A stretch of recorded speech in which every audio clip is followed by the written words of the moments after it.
എല്ലാവർക്കും നമസ്കാരം.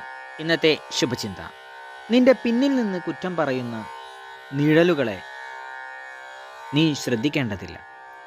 ആ നിഴൽ വെളിച്ചത്ത് വരില്ല, താമസിയാതെ നീങ്ങിപ്പോകുകയും ചെയ്യും. മുന്നിൽ വന്ന് സത്യം പറയുന്നവരിലെ നന്മ അറിയാൻ ശ്രമിക്കുക. സത്യം പറയുന്നവരെയാണ് ഇന്ന് പലർക്കും അരോചകം. പുറം മിനക്കുന്നവരെ വാരിപ്പുണരുകയും ചെയ്യും.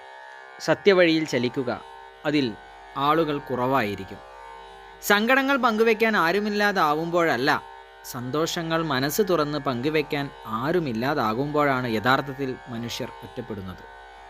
കാരണം സന്തോഷങ്ങളെയും അസൂയയോടെ നോക്കിക്കാണുകയും അതുപോലെ തന്നെ പിന്നിൽ നിന്ന് കുത്തുകയും ചെയ്യുന്നവരുണ്ട്. എല്ലാവർക്കും നന്മകളുണ്ടാകട്ടെ.